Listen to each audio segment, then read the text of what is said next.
So it's not an right elegant resort, it's very down market. Yeah, absolutely. Sounds good to me. Interesting people. Well in? Yeah. Like a restaurant within 100 miles. Lots of fish and chips. We are, that'll be the phone. We're going to have to go there now. Yeah, all right, we'll just have to not worry about the phone.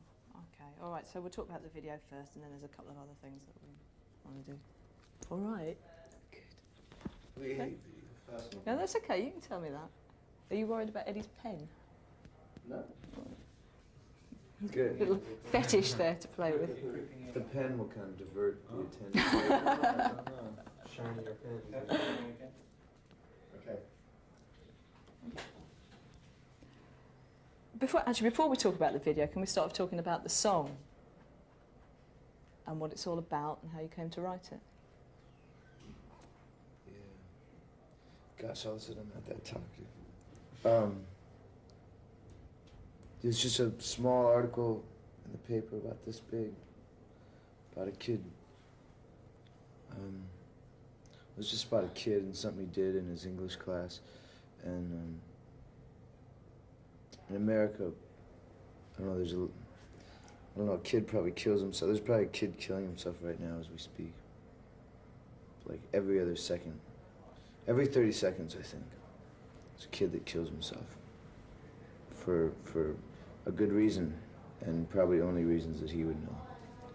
So I didn't know the reason, I just thought I'd write a song about something I did know about, and that was kind of from personal experience or something. I'm drawing on my hand now to help me think of the answer.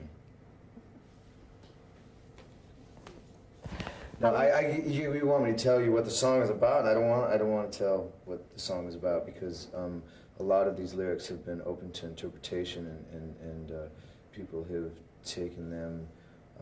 They've become part owners, and if I were to just explain literally what the song would be about, then that excludes them from being part of it themselves. I think most lyricists feel that way, but the lyric of Jeremy just seems to be very specific. Yeah, well, that's what I thought too. In fact, that's what I thought about almost all the songs on the record. But that's been one of the surprising things is how many interpretations there have been to each song. It all, I mean, art is definitely something that you interpret in different ways. That's probably the beauty of it. Was it a long time ago? That I wrote it? No. All I really remember about writing it was 4 a.m. So when it comes to making a video for this song, where does the germ of the idea come from? Do you put it out to tender, or did you have an idea of what it should look like? I think we just saw some work by this guy named Mark Pellington, who's this big guy who's directing it, and you know, the other videos were just live. You know, we didn't like the idea of doing anything with a concept or anything again, because that would rob people of their own interpretations, you know. But then this one gentleman, his sensibilities and his ideas and techniques, they seemed like you'd be able to get a lot of information across in kind of an interesting style that is subtle and yet hard-hitting at the same time. We did the Public Enemy Shut 'Em Down video. I don't know if you saw that, but probably one of the most powerful videos. I mean, totally blew us away when we saw it. And same guy directed that, so just to give you an idea of kind of where he's coming from. Lots of graphics and images, quick cuts and stuff. What was it like making your other 2 clips? Tell us about how it Just worked. playing a show. Yeah. It's just like playing a show. Less thinking than we have to do now. That's what was good about it, is because we were talking about before, when you just play the show, it makes the filmmakers all nervous, you know. You get to watch them squirm and whatever, because they have to catch the moment or whatever. You just do your same thing.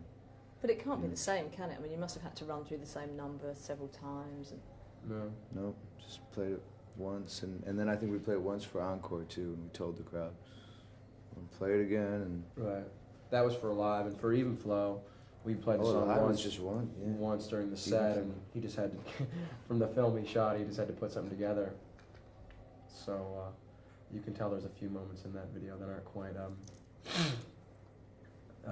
synced up, you know, exactly. to the Because your song. shirt was on, then it was off, and then And I the was trousers playing, were I was playing down. Gold Top, and I was playing a Sunburst Les Paul. And exactly. Why don't you like? Why have you been so reluctant up to now to do, you know, a video that's not just a straight We're performance not video? actors. Is it? No. Hang on. Let me ask my question. Is it because you think that most videos aren't very good that you see on MTV or whatever, or just that you personally wouldn't feel comfortable doing that stuff? It's just You have more control, I think, over what you do live than you do giving some concept to somebody else to do. So certainly there's a lot of great concept videos out there, but I think they're really hard to do, and you really have to get someone you trust to do them right. And for us, at least my theory is that we've trusted ourselves to be at least energetic and interesting live, and hopefully that just comes across. And Perhaps natural. yeah, and we've worked with somebody in the past on the live stuff, Josh Taft, who kind of understands us very well, and is someone we can really communicate with. So, and it seems like the thing to do. I mean, we're a young band, and I mean, it's important for us to kind of establish ourselves as a live band, and because that's what we are, you know, first and foremost. So, I think when music videos first kind of came out, it was this interesting thing. If you go before that, you'd listen to songs with the headphones on, sitting in a beanbag chair with your eyes closed, and you'd come up with your own visions, and you'd see these things for the song that came from within. And then all of a sudden, sometimes even the very first time you heard a song, it was with these visual images attached. And it robbed you of, again, this kind of any form of self-expression. And it kind of took away from that. And so it seemed like doing things live that was just kind of a better way to keep that stuff sacred. And if they wanted to attach a live image or, you know, picture Stone playing the guitar or something in their head, then that would be fine. I think videos are fine for some other band or other bands that, you know, use the medium in that way, or maybe they like to stare at the camera and do their thing or whatever. It's just not our trip, really. So today you've both been performing to camera and in front of camera and not playing live. So what's it like? Is it working? Is it good for you? we're gonna find out. We won't know until we see the video and, like, you know, see how it comes across. But like we said, the guy that's doing the video is someone that we really have a lot of admiration for, and we're putting trust into him to make it look, you know, powerful. So you know, I personally have no problem, you know, with the theory of doing a concept video at all. To me, it's more of a question of, you know, what you have more control over, turning out good or bad, and we're going to give some control up this time and see how it works. Eddie, I know it's really demanding of you. I mean, what he's having you do up there. How did you feel that it went, and were you comfortable with it? And you looked like at the beginning you were not so comfortable, and then you seemed to sort of quite lose yourself in what you were doing by the time you'd run through it a few times. I'm just like, it's just, I mean, even within the band, I'm kind of like a storyteller or something. So it's just filming us telling a story or something. You seem kind of embarrassed about it. This seems to me to be quite a valid sort of artistic thing to be doing, what you're doing up there. You know, it's a different, you know, it's a different kind of focus. You know, and that's the key to it, is just focusing. You know, if I was like looking uncomfortable or anything, it was probably just I was looking within, trying to get in tune with like exactly what it is, because, you know, unless you're like, either like if I'm at home by myself with a guitar, you know, and it's kind of like a coffee shop set up in my living room. It's just a little PA, and I just play and sing standing up, and then I can really get into it and let loose. About the only other time would be like maybe in front of a crowd, you know, but kind of like with a camera, that's just, you know, just not into it really. But he still does it pretty extremely well, even though he might not admit it to you. public. Right, good. That's great. Let's talk a bit about other stuff. So you're doing Finsbury Park on Saturday. Finsbury. Finsbury Park. Do you know where it is? Do you know what it's all about? Extraordinary. Who are It's the cult? extraordinary, and it's Finsbury. Well, my question is, are you looking forward to playing Finsbury Park this weekend? All right. Are you looking forward to playing Finsbury Park? What's this a little? It's an elementary school or something. It's the playground at an elementary school. I heard it's not that big of a place. 50, 60 people. It's 50, 60. Of course, we're looking forward to it. Absolutely. L7's playing. We're going to see our friend Ian. Or maybe it's backwards for the camera. L7 and Disposable Heroes of Hypocrisy on another stage. And Ned's Atomic. Should be quite a day. And the cult who we know Ian, or I know him slightly, and has always been very kind to. I bet he hates me though. I think he I might. don't know why I said it. Do you like playing festivals? Is it very, very different from We've playing? never played one, I don't think. We've never played a festival. Yeah, well, we played that thing in Dallas, which was kind of That a wasn't festival. a festival. That was a big benefit concert. It was an Earth Day thing. It was a It nice was an Earth Day festival. show. It was kind of a, but it's London and it's Okay. So discounting Dallas as a non-festival type town, London's much more festival well, oriented. yeah. This is where the festival was kind of sprouted. Now let's see. Let's run down the festival. There's Glastonbury, and there's Reading, and there's Finsbury. Yeah, there's lots of European ones. I think you're on half of those this summer as well, aren't you? Tourbewerk in Pop. Belgium. I would say this is our first festival. Rink Roink. Oh no, Rock in the Rink. Rock in the Rink. Rock in the Ring. Rock in the Ring. Sort of a We're not going to get long-winded much out of interview. this, are you? All right, let's have another my go and ask you God. about something else. Listen, I want to Just ask. don't ask him about festivals. All right, They no, meander. absolutely not. They are meandering like crazy. Rest of the tour. Do you really want that? Okay. Tell us about because you're doing a mixture of your own dates and festivals, right? Yeah, it's kind of half and half. Keep So, it so fresh. just when you're getting good at playing for 50,000 people, you go back and play for 150. Yeah, I think that's the theory. Where's that show? We're making that one up somewhere. Nijmegen, I think. Is it really different though? In Come on, Holland. tell me. I'm somebody who's never been in a band and never stood on a stage and played in front of 5 people or 50,000 people. I mean, how different is it when you're playing like a club in Holland or you're playing to 50,000 people outdoors? It just in a depends. It festival? depends a lot on the day and just the vibe. I mean, I think that we could play shows in front of a lot of people and have it be a kind of an intimate thing, or have it be this thing that works. I think more often than not, just because of the nature of the beast of really large festivals, a lot of times it sounds kind of weird and the crowd's far away, and sometimes they're not quite as fun to play. And I think in clubs you're more apt to have a really, really special night. You feel much smaller on such a big stage. Yeah. We want to feel as huge as we can. Yeah. Can you tell me a bit about Singles, about the movie? Because nobody over here knows very much about that yet. So, what's it all about? It's a movie made by a guy named Cameron Crowe, who's a guy that directed a movie called Say Anything, and he wrote Fast Times at Ridgemont High, and he used to write for Rolling Stone, and he's this young kind of filmmaker dude that we know. I forgot. I went to an old used record store, and they had all these, amongst all the vinyl and cardboard, there was all these old Rolling Stone magazines. With Cameron Crowe And articles. Cameron Crowe articles. So I bought them all. Great. So So he now makes films, and this one's called Singles, and Matt Dillon plays a guy in a band, and Stone, you're in it, aren't you? Don't you play? yeah, well, me and Guitar player. Jeff and Eddie make a very short appearance in it. I'm not in it. Which of course, we've I decided. got cut. You got cut out, right? Yeah. Cameron called and apologized politely and said he'd introduce me to Pete Townsend someday or something to make up for it.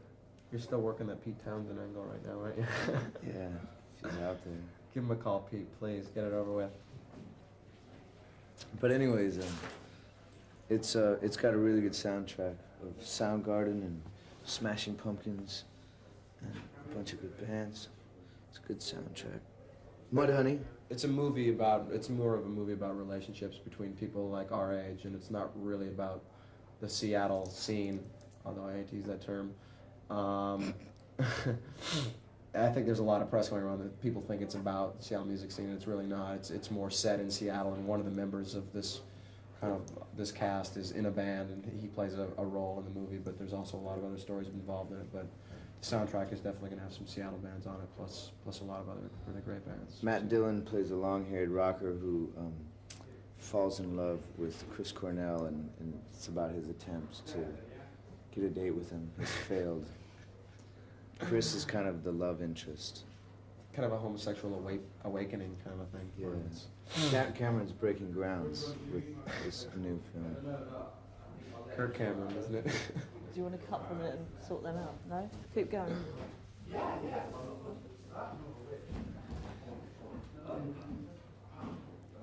You're gonna have to get rid of that.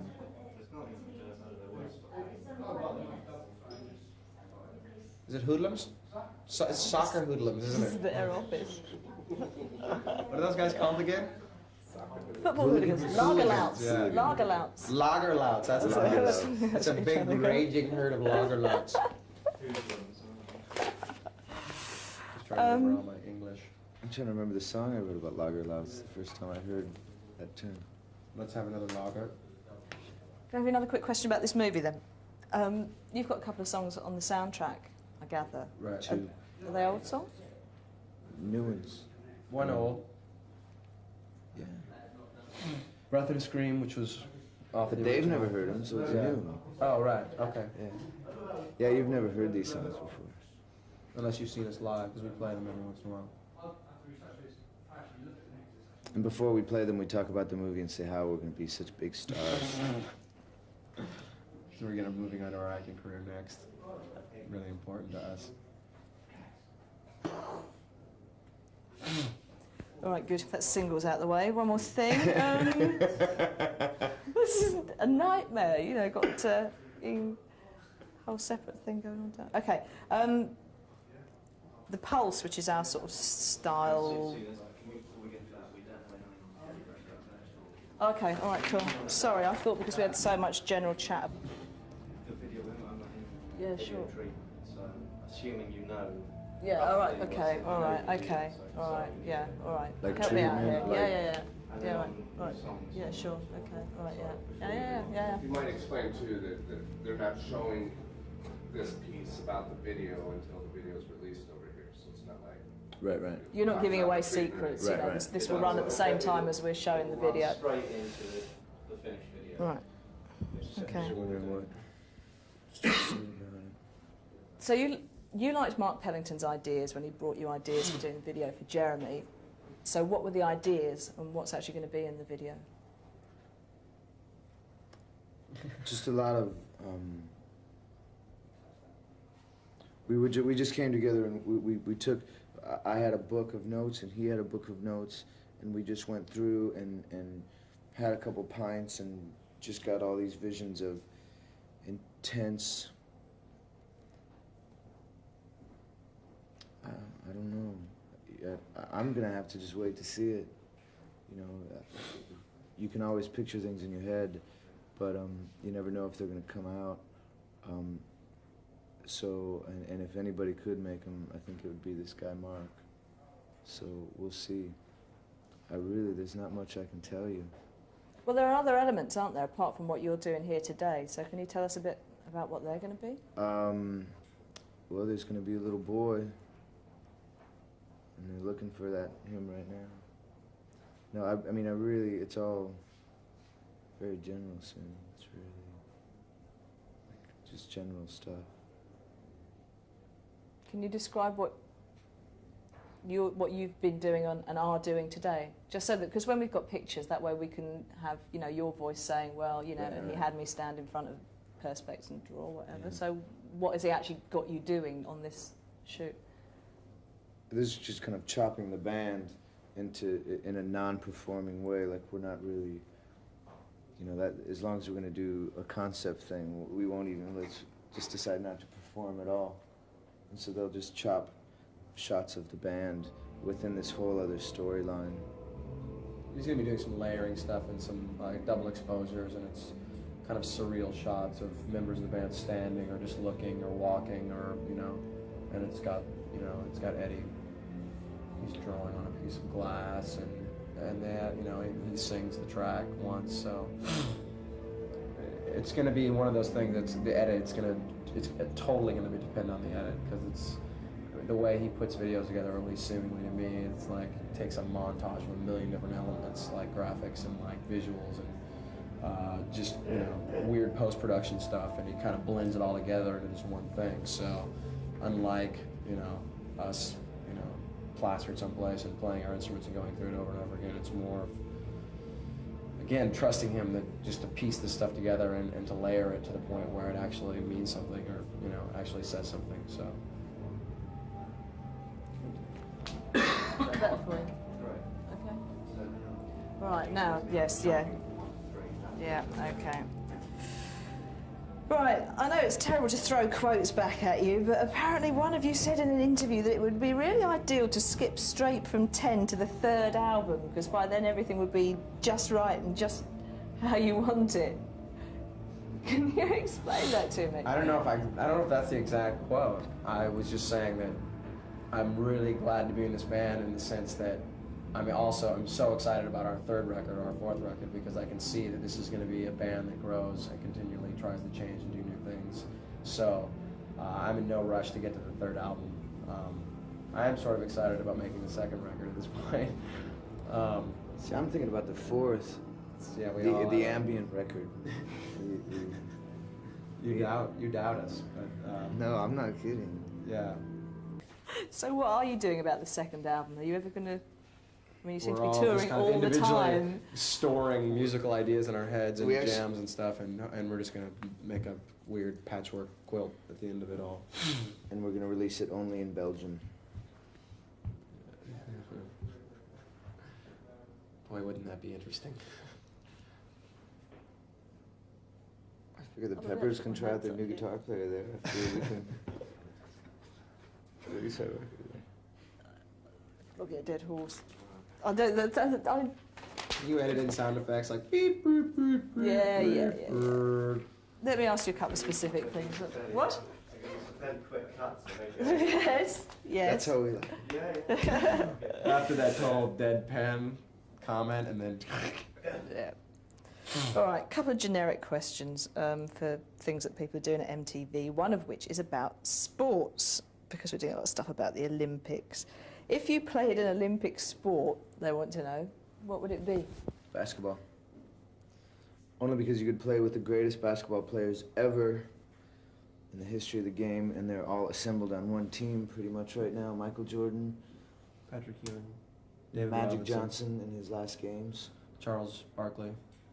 But see, I wouldn't even want to play because there'd be too much pressure to live up to their greatness. So if I could just be the water boy, that would be good. You could go in for a quarter maybe and They- check Barkley. It would be very obvious who the white boy was. I would have to, I don't know, fishing. They're professional fishing now or what? Fishing is an Olympic sport, yeah. Are there any That sport- one, you know, that one where they ski out and they shoot something and then they go and I think that's what it bowl is. of grass. What's that one? That's the one I want to do. Are there, I mean, apart from that very interesting event, any sports that you think it would be cool to introduce them as Olympic events? Things that aren't already on the What was list? that last American sport? football, because we could win. I know we'd win. There should be some kind of sport Surfing, yeah, right. you needed to do on hallucinogenics, like give everyone the same hit of acid and then see how they could do Who could come up with this perform this one skill, something like really strange. create your own reality? What is the meaning of life? And he created the most amazing reality so he could get a gold medal. That'd be a pretty good event. That would be actually a constructive event for the world to kind of see how many different realities could be created in one day. Boy, that's so deep. If you hold on change tape,